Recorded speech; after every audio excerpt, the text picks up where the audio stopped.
Over the past few months, you've probably come across a bunch of shorts and videos featuring Skibidi toilets. This fictional universe has gained a lot of popularity in the last 6 months.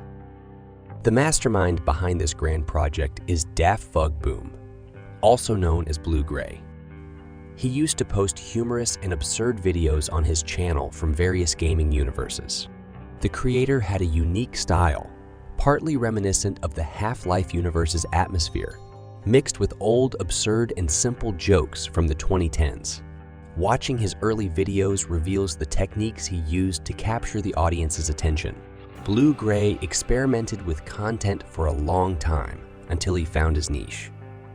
The channel gained significant popularity from the very first Skibidi toilet video, which went viral on the internet. To date, there have been over 60 short films depicting the endless battle between Skibidi toilets and cameramen. Like everyone else, I didn't pay much attention to this topic. I watched a couple of videos and forgot about them. But after some time, I revisited these videos and realized that the creators embedded many Easter eggs and hidden meanings in their project. So let's dive into what's happening in the Skibidi universe and what the authors are trying to convey in their clips. The story is divided into seasons, each containing 4 episodes. Let's start our analysis with the very first episode, which marked the beginning of the entire saga. In the first season, we are introduced to Skibidi creatures, emerging from toilets and humming a viral catchy melody.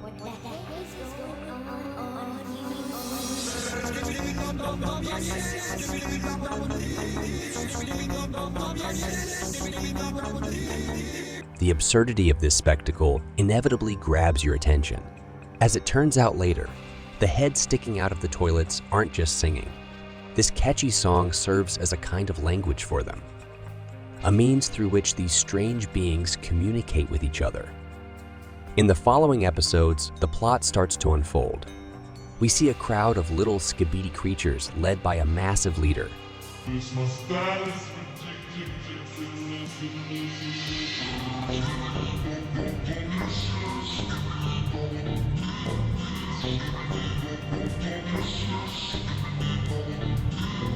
It becomes evident that they aren't quite friendly. In the initial episodes, the author delves deeper into introducing us to Skibidi toilets and shows how they take over the city. In the second season, tensions rise. We witness a full-scale invasion of Skibidi creatures. Huge flying Skibidi creatures release many smaller Skibidi toilets from their nests, spreading them all over the city. People in the city deploy their forces. Helicopters fly in the sky, and citizens look on in disbelief. Events become increasingly intriguing. In the subsequent episodes, we learn that these strange beings have one weakness. They can simply be flushed down the toilet.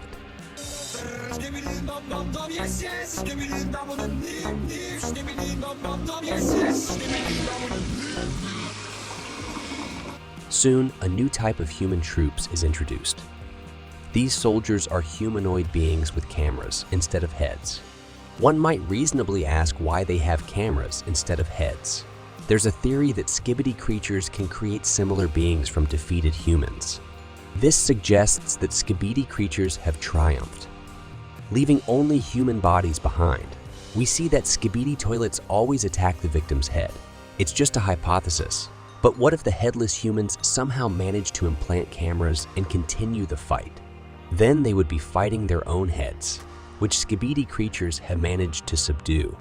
There might be a significant hidden meaning in this. At the beginning of the third season, we see a statue with a golden toilet at the city center, where people are calmly strolling.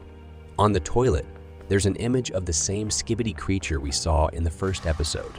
Judging by the behavior of the townsfolk around it, some people have stopped resisting and obeyed the Skibidi creatures, while cameramen continue to fight the invasion. Then, a cameraman appears on the screen, and we see the scene from a first-person perspective. They cover the Skibidi creature's image with a sticker in the shape of a camera. Apparently, the camera image serves as a symbol of resistance against Skibidi creatures. Following this, we observe the cameraman entering a cathedral where Skibidi creatures have gathered. From the portrait of the very first representative of their kind, it becomes clear that the key figure in their religion is the same Skibidi creature from the first episode. In the place of the priest, there's a large Skibidi creature with a halo on its head. Soon, cameramen storm into the cathedral. The Skibidi priest devours them one by one until he is flushed down the toilet. The conflict between cameramen and Skibidi creatures reaches its peak by the end of the season. Apparently, when the Skibidi toilets took over, they didn't initially see the new human army in the form of cameramen as a threat. But after their successful attacks, the Skibidi creatures decided to take them seriously. In this battle, a new type of Skibidi is introduced. This creature now has 3 heads, with the central head adorned with small horns. It likely symbolizes the shift from Skibidi creatures ruling humans humanely to employing more ruthless methods. In the 4th season, we witness a full-scale battle between cameramen and Skibidi. Initially, cameramen had the upper hand. But after the appearance of a colossal Skibidi toilet from the first season, the tide turns. We see how the colossal Skibidi, very similar to the G-Men, effortlessly defeats cameramen using a laser from its eyes. In the next episode, cameramen acquire new combat vehicles, giving them an advantage on the battlefield. We see something resembling a cannon that shoots down flying Skibidi toilets. This season also brings unexpected surprises. In the final episode, as 2 opposing armies prepare for battle, a new type of Skibidi creature suddenly appears.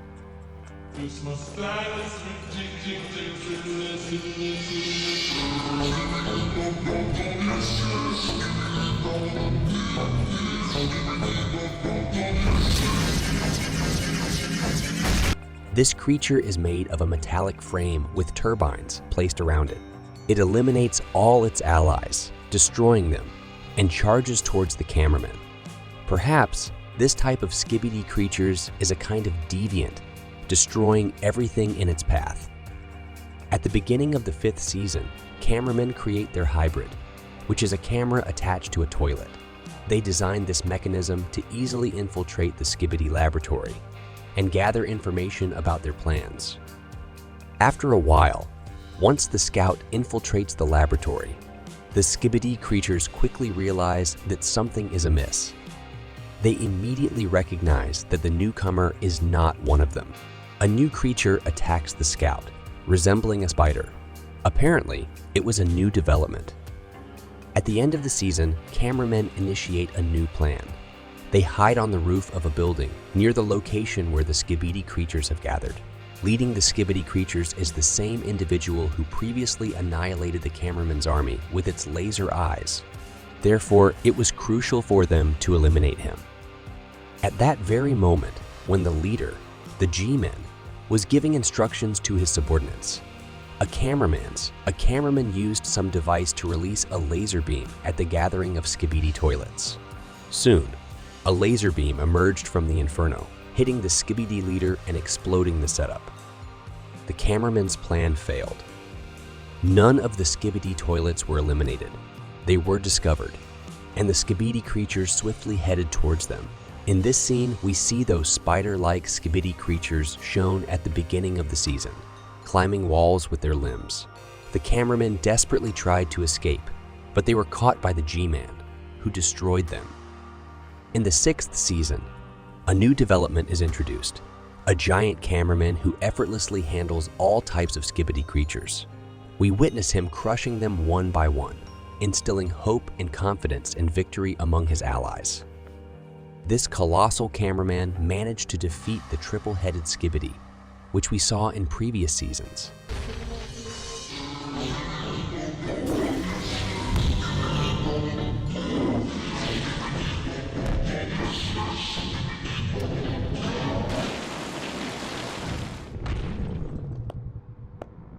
He might have even defeated the G-Men, but he was hindered by an armored Skibidi creature that crashed into him at full speed. Realizing the odds were against him, the giant cameraman hurriedly left the battlefield. The next season begins with the interrogation of a Skibidi creature who, apparently, was somehow captured. The cameramen were questioning him about the G-Men, who complicated their resistance, and shortly after, the G-Man himself appeared. Then, the cameramen went on the offensive with the goal of eliminating the G-Men at all costs. However, their desperate attempt ended in defeat. As it turned out, the leader of the Skibidi toilets couldn't be simply flushed down the toilet like the other creatures.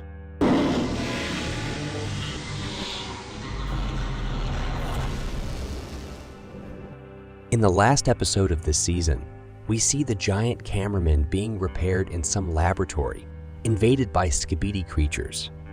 But upon seeing the formidable enemy, they retreat and attempt to escape. We observe scientists not only repairing him, but also enhancing him, so he can resist the new enemies more effectively.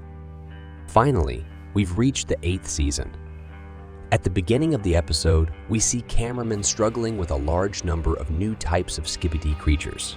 But they are aided by new allies. The Resistance Army is reinforced by new soldiers, with something like cameras or webcams instead of heads. We also see larger soldiers with speakers instead of heads. Music comes out of these speakers, which is probably their way of communication, similar to the catchy song used by Skibidi creatures.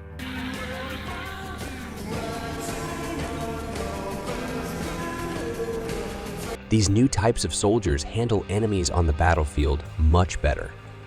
Additionally, we see a giant cameraman with a speaker on his head and shoulders. He seems to be a new development too. This new model resembles the previous giant cameraman, as it can shoot and fly using engines. Among other things, he uses music, possibly to distract the enemy. The new cameraman defeats his enemy and sits on top of him. That's how the season ends, concluding our brief overview of the Skibidi storyline. If you're interested in these kinds of analyses, make sure to subscribe to the channel. Here, we'll be breaking down the plot and events of the war between Skibidi toilets and cameramen.